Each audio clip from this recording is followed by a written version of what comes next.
Ask Me Anything session on the rise of the Omni Customer.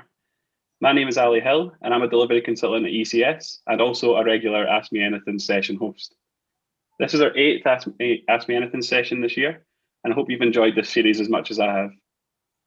I'm joined today by two customer experience experts, John Ing, who's our principal product lead in CX at ECS, and we're also delighted to have a special guest, customer experience expert Martin Hill-Wilson from Brain Food Consulting. Martin and John recently took part in a panel webinar on this very topic, where they focused on using data to provide a good customer experience. The link for the recording can be found in this video description below. So before I let Martin and John introduce themselves, I'd quite like to remind people how the AMA sessions work. So we've got a few questions that we have to kickstart the discussion, but feel free to put in your own questions into the comments in the YouTube live chat below, and we'll do our best to answer your questions throughout the session. So now I'm going to let our panel introduce themselves. Martin, I'll start with you. Thank you very much. Good day to everybody. Thank you for joining. My name is Martin Hill-Wilson. I run my own organisation called Brain Food Consulting, but I've been in the sort of systems integration and the contact centre space for a decade prior to that. And before that, I was sort of part of that first wave of people building out call centres, a long time back now, and involved in just the BPO side of it and also the consulting side. This year has been an extraordinary year for everyone. So I've been doing two things really. I've been doing on the pure CX side, a lot of work on emotive CX and the importance that emotion has got in influencing people's experience of a service outcome. But I've also found myself talking increasingly about self-service, proactive, so the underlying technology as people have had to step up, given the fact that customer behavior has changed a lot. And so I've been busy on these types of sessions, ebooks, conferences and all that kind of good stuff. So that's me in a nutshell. Great. Yep. Thank you again for joining us today. And John, what about yourself? Yeah. Hi. Good afternoon, everybody. And again, similar to Martin, really great you could join us today. And again, a lot of similarities between myself and Martin. I've been in and around the contact center arena for best part of 25, nearly 30 years myself. Started off as an engineer, actually building out some of the early ACDs, etc. And more recently, as the principal product leader in ECS, helping organizations transform invariably from traditional contact centers to cloud contact centers. And again, with COVID and the challenges we've all faced over the last 10 months or so, that's accelerated. And one of the things that's a real interest to me, which is one of the reasons why I was keen to do, and this is the second Ask Me Any session I've done, is what we call the rise of the Omni Customer. Because I think one of the positives, I think, out of COVID has been the way that we as humans have adapted to the challenges that we've all faced to run our daily lives. And that, in a sense, has sort of driven and give rise to what we're calling the Omni Customer. We'll come on to that in the more details as we go through the questions. So back to you, Ali.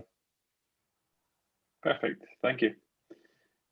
So we're going to start the session by answering some questions now. And as a reminder, this session will run for the next 40 minutes or so until 12:45. So there's plenty of time to get your questions into the chat. I want to start off with a question that I've got, because this isn't my area of expertise. So what do we mean when we say Omni Customer? John, I'll maybe start with yourself, and then Martin, you can come in with any additional thoughts. Yeah, so this is a relatively new coined phrase, if I could call it that, and a lot of people that will join this session will recognise things like multi-channel and omni-channel, which is potentially a business view of providing services for how customers want to interact with them as a business. But actually, the real key thing for me is the customer. And what we've seen through COVID, and it has started before COVID, but it's been accelerated by COVID, is that customers are becoming omni customers, and therefore they have a great propensity to utilize all the channels that's available to them to interact with the businesses that they use to run their daily lives, and be it sort of banking, insurance, TV, travel, communications, etc. And where invariably they would have typically gone through, say, voice or email, they're now using all the various different channels that are made available to them. And it's really interesting. Research tells us that as a result of COVID, we've probably seen an acceleration of digital adoption across all demographics. So this is not just youngsters or anything like that. This is across all demographics. We've seen sort of that acceleration of 5 years in a space of about 10 months, which is just phenomenal. And that in itself is giving challenges to business. So that Omni Customer is highly demanding, a very adaptable individual using all the channels through mobile apps, smartphone applications, online, using the voice when it's appropriate, chat, and it's very context driven. So they'll move around and they'll want to move around between channels, etc. And that's what we're seeing. And I think as we continue to grow, customers are looking for ever more demanding services from businesses that they use to run their lives and have that flexibility. So I'll pause there. And Martin, if you want to add more to that. Yeah, so I think just to draw a distinction, in terms of what we're talking about with Omni, that suggests a kind of coherence or orchestration, if you want. So for me as a customer, it's absolutely the case, that I may be drawn to a particular channel because it just happens to be a preference. We stereotype generations by saying younger typically like to be text orientated, older typically like to be voice. There's some truth in that point.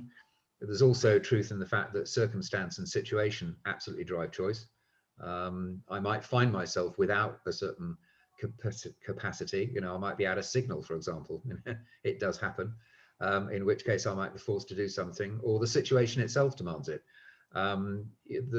Probably urgency is one of the biggest factors driving channel choice. So if it doesn't matter, maybe I just need an answer and maybe a day or a couple of days, I might choose something like email, or I might be more mobile first oriented, in which case I want it over a messaging capability.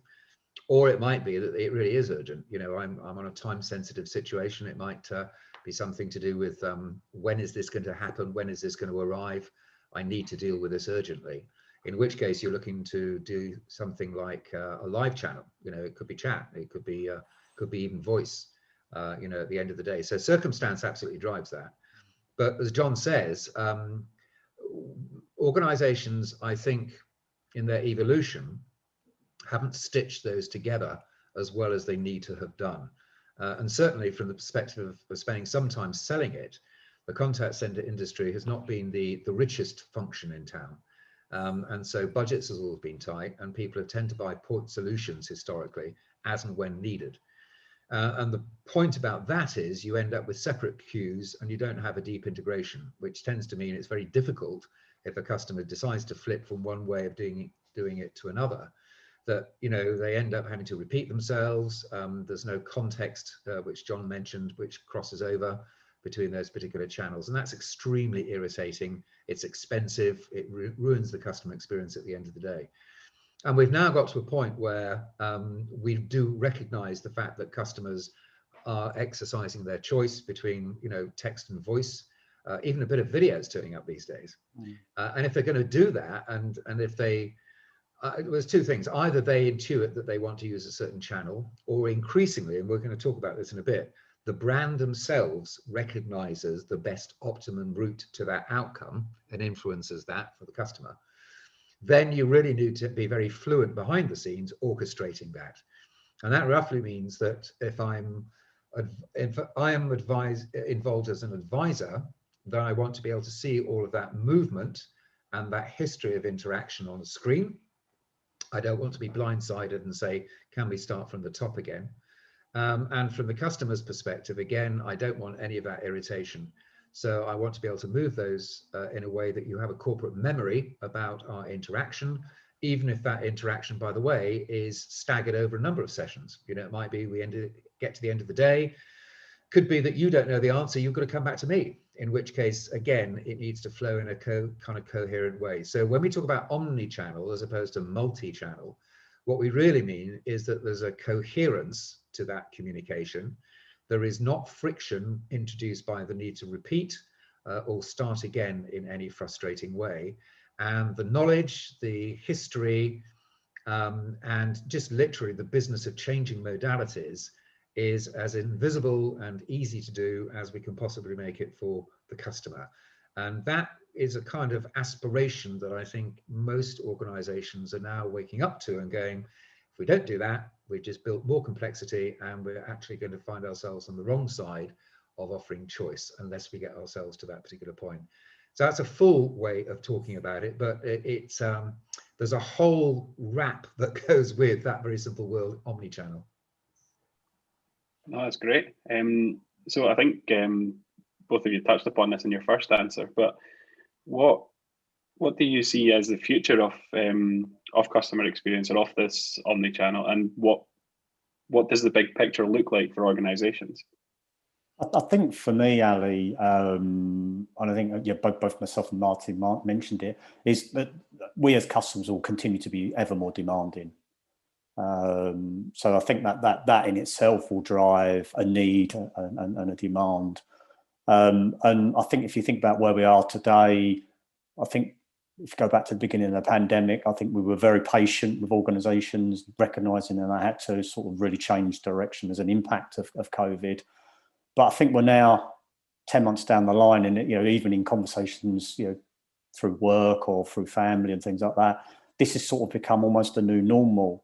And I think about service levels from sort of customer experience and contact centres, etc., have probably dropped off quite significantly from where they were perhaps a year ago. And I think that patience will start to wane as we go into next year. So I think that ever demanding customer, that patience waning, businesses need to consider about how they address that going forwards. And I know they've got challenges around that, and I think they're learning and have learned a huge amount over the last sort of 10 months or so. So for that for me is a key thing.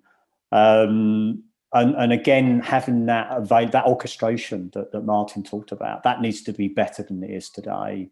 So I think in the future, I think that orchestration and that true omni, allowing the omni customer to do that surfing across channels, they start in one, move to another.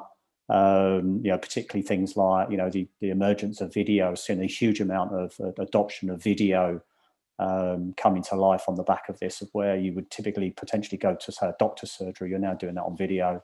So that availability of channels and having that sort of cohesion that Martin talked about, I think is really important, and removing the friction. So businesses need to remove friction, things like identification and verification, putting in PIN numbers and remembering passwords and things like that. That's an area where I think needs to be looked at. And the use of automation and enabling we as customers to sort of self-serve as much as possible.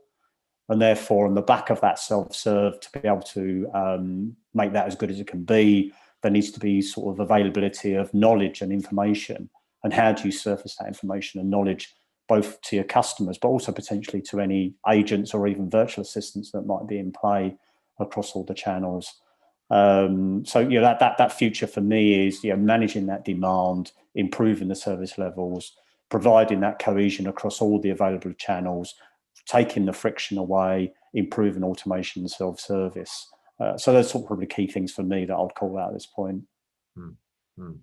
I think the other thing is just to, imagine next year we've got potential resolution in terms of the pandemic, but I don't think that's going to be very widely and broadly felt until maybe summer at best. We've still got a difficult winter to get through.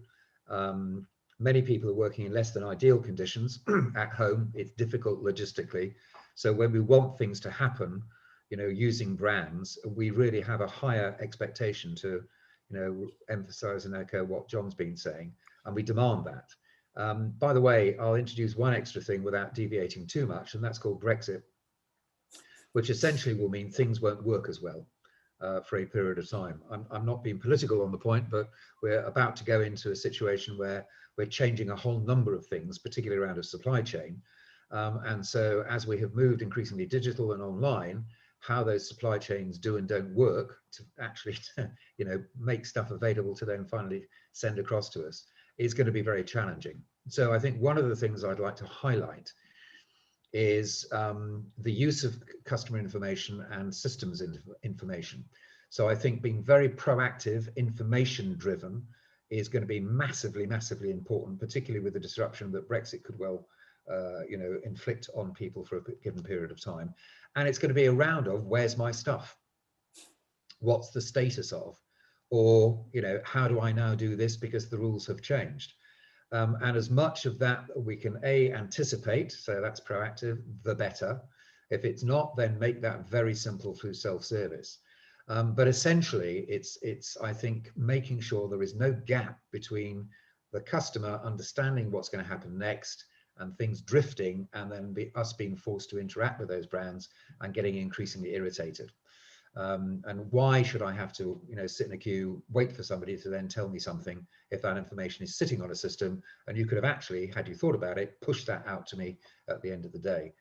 So I think that it's going to be hugely important not to let gaps of understanding exist within customer minds, because they're always going to end up being very negative about them unless we're influencing it. So massive proactive push on information is going to matter. And the second part of that is you already know a ton about me. You already know that I'm a customer. You already know I've bought stuff. You already know the stuff that I've given to you over the years, which is sitting in CRM. And how much of that are you really using right from the very word go? Here's a form you want me to fill in. Surely you know 95% of the information you're asking me. Why am I doing that again? And all of those kind of bits and pieces. And why am I having to re-explain myself where you know half of it anyway, or you could infer it in real time? So coming back to the point that John has been mentioning, we can reduce effort massively by using information, either about the customer or about the things that they're trying to acquire from us, or the services they want delivered to us, and just make the thing very much more proactive in an environment that may well not be as slick as we would like it to be. So that's a real difficulty, because John mentioned quite rightly that we may well be having a shorter fuse now. We may well be finding ourselves much more frustrated with brands. And as I say, we're about to have a double dip in terms of Brexit, and then a difficult time still around the pandemic. So brands, I think, need to be hyper sensitive. Otherwise, they're going to find that their live assistance lines get flooded with a bunch of really upset people who are increasingly frustrated. And I think that, if you just run harder at that, you're going to find yourself exhausted on top of a very difficult year already. You need to have strategized about a fundamentally different way of creating contact strategy. How are you actually going to deliver against all those expectations? And that goal of a better experience at a lower cost doesn't happen just by putting live assistants and bodies in front of that tsunami of demand. You've got to actually change the way you do it. And that's why, cloud-based, machine learning based, intelligent based at the end of the day, plumbed into all the stuff that actually is sitting around your organization in terms of knowledge and information. You've got to basically rebuild a new way of engaging with what we initially described as this omni customer. Because if you don't go down that route, you're going to find yourself on the wrong side of expectation, and on the wrong side of a bunch of customers. And by the way, the most frightening thing right now is we've all woken up. We've had to find new ways of getting our life working. So we've tried out new brands, we've tried out new services, and a lot of us quite like what we've tried out. So loyalty is really, really under threat at the moment. And everybody, ironically, is targeting loyalty to keep the customers they've got. So any excuse through the service experience to muck it up is going to, again, break that sense of, well, if you can't do it, I'll just go and find somebody else who can. So the stakes are much, much higher right now. And to come back to your question, what will it look like in the future? It has to be much more proactive, as simple as it can be. Anticipate the information demands, particularly if we're going to have a bumpy ride, and make it extremely easy to engage, and us take on the responsibility of making those journeys work, rather than assume the customer has got the time and the willingness to go through a maze of complexity and find the answer that they want. Yeah, that's a lot of good information there, and I think it leads me nicely on to the next question, which, if what you've both described there is the ideal state or the future of customer experience, how can companies get there? How much is dependent on culture changing and adopting DevOps or Agile approaches? Well, I've just done a conference. I'll nick the slot, John, if you don't mind. I've just done a conference and I've heard 2 or 3 presenters talk about Agile. as really being the thing that enables it. I had Deliveroo up there, they were talking, Google was talking, a number of other companies, and they've all got great technology-based solutions in place. But, at the end of the day, the thing that shone out more than anything else was their approach to all of that opportunity. And that approach is the mindset, and for want of a better word, agile represents a whole way of doing stuff at the moment. It's all, actually, I saw the lady who runs service design at the NHS. She said exactly the same thing too. She was my last speaker on the day. And everybody's talking the same stuff, which is try stuff rapidly, at speed, fail fast, continuous to invest in it, keep it moving, do it with cross-functional teamwork. Many minds are brighter than a single mind, and build in curiosity into the organization rather than conformity, and do it at the speed at which everybody else is doing it, so you don't get massively left behind. And if that culture isn't in place, you'll find that the technology doesn't reap the benefit because you're not able to take advantage of that modern toolbox at the end of the day. So I would say it's almost before the technology. It's absolutely fundamental at the end of the day. I don't know what you think about that, John. No, I think you're spot on, Martin. And agile word gets used a huge amount and has many interpretations, I think. But that agility of, and I do agree, it's at a business level, it's not at a technology level. Technology enables it, absolutely. But the business needs to be agile. The business needs to have that mindset of, exploration, innovation, etc. And having the ability to, test and learn and find things that work and find things that don't work. Also, in some instances, it's more important to find that what doesn't work as opposed to what does work. And being able to do that quickly is really, really important. And I think, as the last 10 months, I think is testament to how organizations have sort of embraced, they might not be calling it agile, but they've embraced this ability to think more laterally, think more broad-minded, because they've been challenged. We're helping organizations from an ECS point of view at this point in time in their agile journey. Yeah. And the key thing is those that are successful is where the business are engaged in that together with technology. It's a bit harder where it becomes technology serving a business. So that agility needs to be at that level. And you're being able to, and there is a bit of a dichotomy here where agility talks about what you're going to do, say, in the next short period of time, sprint or increment or whatever the terminology you use and what methodology you use. But I think sometimes you do need to have a vision of where you're getting to. And sometimes having that vision that's out in the future really helps focus a mind of what you might want to do. So what's your first step to get to where you want to get to is really, really important. If you don't have that vision of where you want to get to, sometimes that first step's the wrong step. And we're finding that in organizations, there is a risk that they will go down the wrong road. But again, that ability to, and we will see as we go into 20, where you mentioned about sort of the Brexit challenges, etc. We're going to see another catalyst of businesses need to be able to adapt and react to situations very, very quickly. And therefore, I think any organization that's got that mindset right from the top, and it needs to be at the top. The business needs to, the owner or the leaders and the management teams need to be driving that, flexible thinking, agile thinking, and agile ways of working. I think it'd be really important. Those that don't, it will get stuck.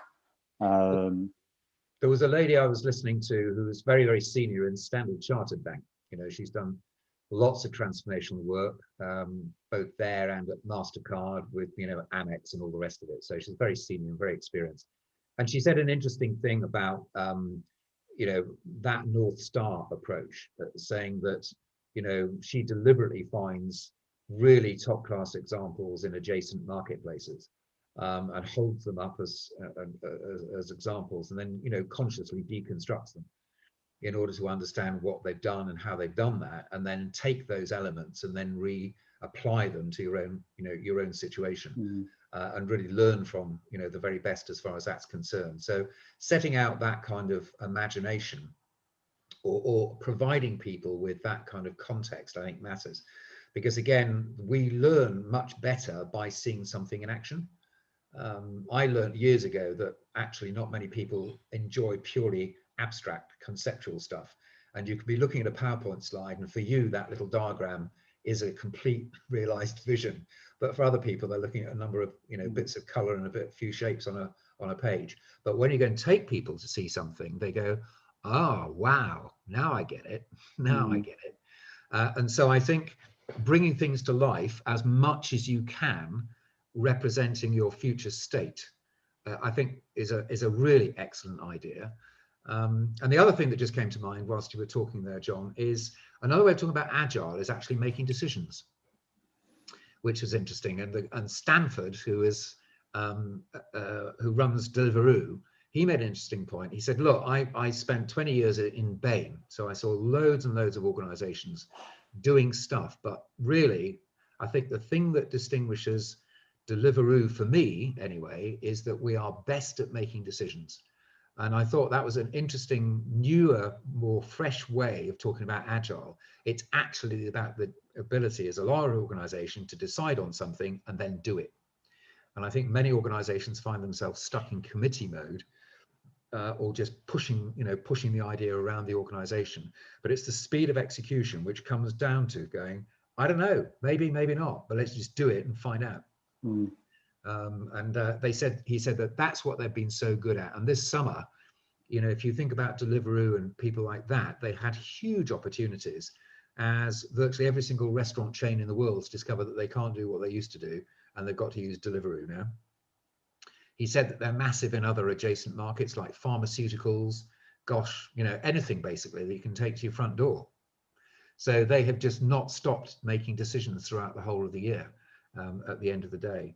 So maybe that's something we all collectively learn from as well, which is maybe it's better to make that decision and then, find out whether it's worked or not, rather than being too frightened to do that. So I think that's another component of the culture that we're talking about, is being brave enough to make decisions. Because agile can be just as stupid as anything else in the world if it becomes a methodology you blindly follow, and that's not going to get you there either. So there's the problem with agile, which is that it becomes something that people subscribe to rather than the actual essence of what it actually helps you do, which I think is probably get on with it and do it in an organized, fast way to standard, Anyway, that's just a thought. Yeah, no, it's really, really good insight. And we've had a comment from John McMillan in the chat saying a +1 to failing fast. So that's obviously something that he agrees with, and I agree with myself as well. I think what's interesting from what you're both speaking about, it seems like companies who had already made some progress to be able to make these decisions quickly and dealing with uncertainty might have got to where they are quicker during the pandemic and uncertainty we're facing now. But also, is it fair to say that you both think that the uncertainty we've had this year might have accelerated that transformation for companies and organizations? I think so. Yeah, sorry, Martin, go on. No, I was just going to say silver lining. Off you go, John. Say it. Yeah, similar point. I think the phrase that I've found myself using a lot is necessity is the mother of all invention. And I think COVID has been one of these necessities where we've had to get on with stuff. And I think from a business point of view, it has created a checkpoint in, we used to do it this way, but it's clearly not working, or it's not fit for purpose anymore. We need to change the way we operate. We need to change the way we do this. And I'm seeing really good questions coming from some of our clients around, well, how can we do this in the future, and how can we be more mindful of this? And it's interesting the comment from John on the chat around failing fast. That's a very common phrase, but actually that's quite successful to do that, and it shouldn't be seen as a negative. Actually, finding something that doesn't work is really powerful and really helps you move forward. And I think we're not out of the woods yet by a long way, but I am seeing a very big shift in how, particularly in enterprise organizations, where they could be seen as big, huge tankers trying to turn around, but actually I'm seeing evidence of where they're really beginning to think very quickly and adapt very, very quickly, which I think is extremely positive. So yeah, I think that it has been a catalyst, and I'm looking forward to see how this pans out as we go through 2021. It's interesting that most of the McKinsey articles right now are to do with exhaustion, which really means, I think, that everyone's been working extraordinarily hard in these last 10 months, going at it in a way that has not happened before. And I guess one of the attractions that people feel towards startup world, for example, is that everything isn't fully defined, designed and locked down. And you've got an opportunity to be purely creative and try. You know, you fail more often in a startup than you succeed in a startup. But if you've been around as an organization for 50, 60, 100 years, it's very difficult to shake that up because there's so many things and so many people that keep telling you that's the way you do things around here. And so therefore, you know, the change that people get used to in those organizations is incremental. You know, and again, there was an interesting comment. I was reading one of those McKinsey things, which just said, shall I be brave and make a suggestion on a great new idea, or shall I settle in and not look like an upstart because I've only just joined this team, this board, you know, and let me arrive a bit before I bother to do that kind of stuff. And so I think the pandemic has created an urgency with a common threat that has really reinvigorated people because they felt that they're actually going to change what they're doing now, otherwise they won't be around. And that's been nothing but healthy, I think. In other words, it's very difficult to artificially create that sense of urgency. And I'm sure many, you know, forward-thinking leaders have actually gone, this is terrific. We can now actually get some stuff happening here in a way that it wasn't really ever going to be possible before. And so all that backseat driving, I think a lot of that has disappeared. And the, you know, the point of going, there's a problem, here's an opportunity, what should we do? Let's get on with it. I think all of that has almost turned into a real-time situation rather than being spread across, you know, a matter of months and years and committees and all of the rest of that stuff. And that's been nothing but healthy. So I think that momentum will continue. And it will be interesting to see that once the pandemic slows down, whether or not, you know, people have got an appetite for it and they can continue to maintain it. I think one of the outcomes is that we are much closer now to a digital first world. And that digital first world, interestingly now, hasn't just got the disruptors in it. And I think that's a massive change between now and pre-COVID, where everyone went, well, you're called Uber, you're called Amazon, you're called Deliveroo, you're called Gusto, you're called whoever. You know, those kind of cute organizations that say, well, we're a technology company really, and we happen to be in food, you know, that kind of approach to life. Because now everybody's had to follow that same route. You know, I think that's really what's happened in this last 9 months. Everybody has had to get on with their digital transformation agendas, you know, and the common milestones are you doing cloud? Yes, no. And I think it's increasingly difficult to go no at this point in time. Are you doing agile, you know? And then are you building out this kind of digital ecosystem? And I think the fact that we've got office and home working has been really healthy, because I think that's forced people to figure out how do you take everything that a business is about and put it to wherever it needs to be instantly and scalably.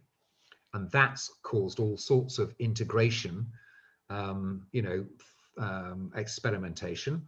And that's moved people from the legacy of welding it in place to having a dynamic way of linking things and unlinking things. And then you go, gosh, things that keep changing, so I need to take it apart and put it back together. So you start to see things like microservices as an architecture, APIs as an approach, all of those starting to take place. And then you've basically got the fact that the customer at the front end is demanding entirely different ways of doing stuff. So you've got a real momentum going in all these legacy organizations. Again, I saw Pizza Hut. He turned up to this conference I was at, and basically they rebuilt the whole technology stack, so they can actually do Deliveroo type delivery now. You know, they've actually got computer vision sitting above their kitchens, watching how the pizzas are being made in terms of ingredients, consistency, all of that, you know, kind of stuff. And they don't make a pizza, by the way, any longer until they know they've got a driver, so they don't waste as much stuff and they can get everything now out within 30 minutes. And that was a 2-year transformation with a new technology stack, you know. And there's great example of joining the race and being capable of surviving the next thing. And the interesting point is they can now sell anything because they've actually got the means to do whatever they want with it, plus a delivery capability at the back end. So I think you're just going to see more and more of those examples of old brands waking up with a reinvigorated appetite, saying, so what's next? Indeed, and I think probably the most prominent use case there, I think at the moment, Martin, is the vaccine. Yeah. You know, what they're saying is, you know, these organisations have produced vaccines in 10 months, which typically would have taken them 10 years. Yeah. Which is phenomenal. And I know slightly off piste, but if you start to extrapolate that and think, actually, if they can do that for vaccine for COVID, what can they do with all the other diseases that we have present? So, you know, again, that ability, that mindset, because I'm sure many, I guess, false barriers were broken as they went through that process. And we're seeing that in technology. People have got these perceived barriers and they're not real. They're there because they think they're there. Yep. And because of the challenge of COVID, people have had to push through them because the need is there. And I think for me, that's a real positive that's come out of this. And, you know, hopefully we can continue to build and develop on that. So I think coming back to our particular area, which is the customer service experience space, that's been reflected in the fact that it would take a lot of people a lot of time to find out after the event what had happened. You know, still got call centers with Excel spreadsheets, pivoting, trying to work out what the heck went down. And of course, that is not where it's at. We're now talking about a world where in real time, you can figure out what the customer intent is and influence the journey and influence the outcome and do it in an optimum way, whether or not it requires humans or doesn't require humans. Now, that is absolutely transformational in terms of our industry. And that's a microcosm of what we're just talking about, which is the acceleration using technology of being fundamentally proactive as opposed to fundamentally reactive and behind the curve at the end of the day. And that's what it's doing to our industry. So taking John's broader point, everybody is on this kind of acceleration. And it's easy in some respects to see it, because if you went back, let's say 200 years and you introduced, maybe you took somebody from 200 years ago and plonked them into today's world, it would be very disorientating, the speed of change. You know, it really would be. And I think what we're going through as a mini little burst here is something that, you know, our kids will just be living in probably as a world expectation. It just happens this quickly. And by the way, this is before all the AI and the automation take over significant amounts of our roles and jobs. You know, I don't think we've even begun to see the speed at which things can actually take off, you know, as far as that's concerned. And I would imagine that in that vaccine analysis that we're doing, there was a lot of, you know, clever AI type stuff, iterating, finding patterns and sussing stuff out at speed in ways that maybe would have taken a huge amount of time 10, 15, 20 years ago. You know, and that's what the art of the possible is. It's using data at scale, seeing the patterns and helping to, you know, take it down to a number of iterations that you can possibly then manage through. And that new way of working is really, really powerful. You know, it's still got humans in the loop, but it's essentially scalable at a speed that we couldn't previously even imagine. And customer service environments are really complicated complicated environments. All types of customers, all types of topics, all types of channels, all kinds of outcomes. How can you see what the patterns are within the middle of all of that? Very, very difficult. And it's been, until recently, we've learned maybe 5% of what's going on in the call center, I would say. And most of that was from a historic thing, which John talked about earlier on, called an ACD, which essentially was a timestamp machine, which told you that something happened at this point in time. And that was about all you ever knew. And now we actually know what's going on in real time in those conversations, can extrapolate the topics and do something with it. I mean, that is 100% transformational, quite extraordinary. I agree. And one of the things that I'm really excited about at a personal level is, you know, I remember being involved in sort of the advent of the contact centres in the early 1990s, and the excitement about what that was bringing. You know, I think there's, you know, an increased enthusiasm, excitement at this point in time, partly because of what we call in artificial intelligence and machine learning. We're actually seeing that in practice today. You know, I was on a call earlier this week where we were talking about, you know, real-time sentiment and being able to understand how a customer's feeling in real time on a phone call. Yep. Really powerful. So if you've got a happy customer, great. If you've got an unhappy customer, then how do you manage that? How do you deal with it? How do you intervene in that conversation to make that as good an experience it possibly can be? How can you make sure you've got the right person talking to that person? How do you build empathy with customers? How do you understand what customers are? So, for me, that data is really, really exciting. And it's not something that was said, this is coming, this is here now. Yeah. And it's really interesting. One of my favorite events is AWS reInvent, which is on at the moment, which is virtual and available to anybody that wants to log in, which is fantastic. And what they're talking about there, some of the products and services that they're bringing to the marketplace is just phenomenal to help businesses drive improved customer experience. Fantastic. The investment that businesses are making in this space is quite phenomenal, and sort of we've not seen that for some time. And therefore, you've got a bit of a perfect storm. And how organisations, businesses leverage all of that capability, new mindsets, agile ways of working, the AI that we've talked about to provide that great customer experience. I'm really excited about that as we go forwards. It is interesting, actually. I mean, most people still, I think, make gut-based decisions because the data was never available and it's too hard to get. It was called something in an email which you were meant to look at because you were on the, the monthly report email or something like that. And now what we're talking about is you hear it in real time. I mean, it's quite extraordinary to say that you can infer what customer sentiment is and make a decision about how that customer is then treated in real time. That is quite phenomenal. And by the way, just to make a couple of things join up there, call centers have for a while, because they've been unable to demonstrate that value through the data, being considered purely as cost. And therefore, labor being the most significant part of that cost, let's go and find lowest cost economies through which we can then do that. And of course, one of the issues is that humans are still quite culturally specific in terms of, helping each other out. And it's been quite difficult to do that successfully. And some of the fact that we've come back onshore again is just in recognition that it's there's a certain cultural component to all of that at the end of the day. And we haven't really known, what's going on as far as that's concerned. So being able to scale that is a really, really significant thing, and understand that. So if we go back to saying, I can spot sentiment, I can do something about that. There is also an increasing amount of evidence that there's a connection between positive outcomes emotively, negative outcomes emotively, and customer loyalty, propensity to advocate, propensity to try a new product, propensity to forgive, propensity to trust. And all those things are becoming increasingly possible. Now, it will probably require the next couple of years before all of that is absolutely nailed down. But once you got to that point, then the call center is no longer a cost base, it's actually a value generator. And it's a hugely significant thing within the broader context of CX, the ambitions. And the real enabler of all of that is the fact that we can get hold of that data in real time and make those decisions and prove stuff that we never could do. Again, if I go back another generation of just speech analytics, I always loved that because it allowed us to prove that it wasn't the call center that made that mess to begin with.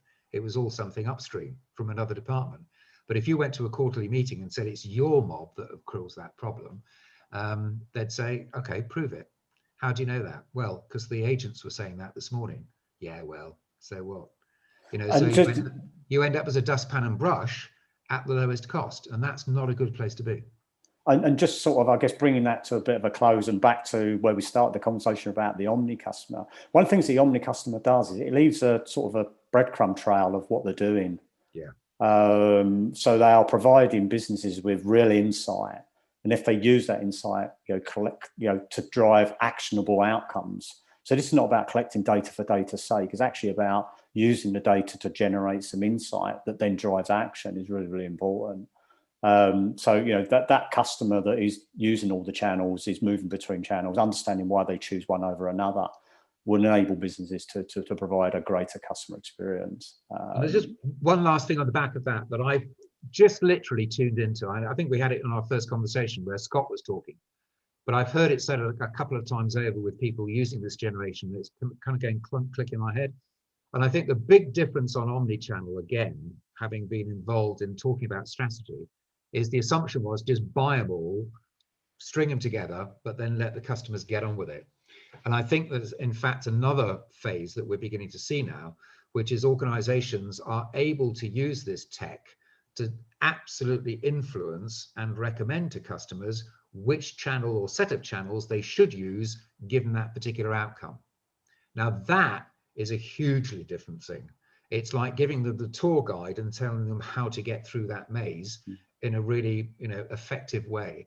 And I think that once that really scales and becomes common practice, and then you look at effectiveness, the cost, the NPS, anything else that you're going to use to sort of measure success from the client side and the brand side, the customer side and the brand side, I think, again, you're going to see a huge step change, and people will go, weren't we crazy just letting customers wander across the problem randomly like that, rather than nailing it and proactively pushing people to the best way of getting stuff done?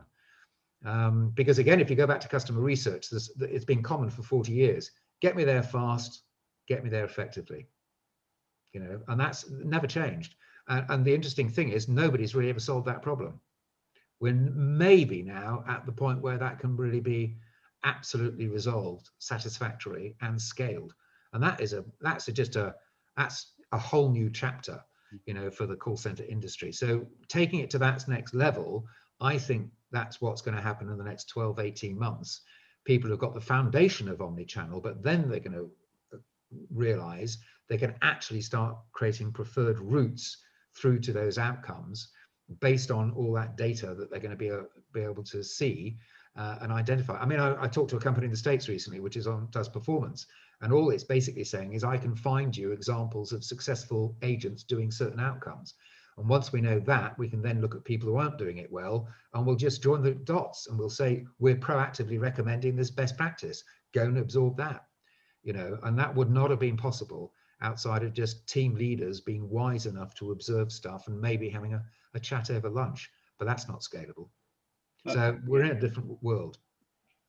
It's been really interesting for me to listen to. Unfortunately, we're out of time now, but from myself, obviously, as I said at the beginning, I don't have much of I don't have any experience working in customer experience.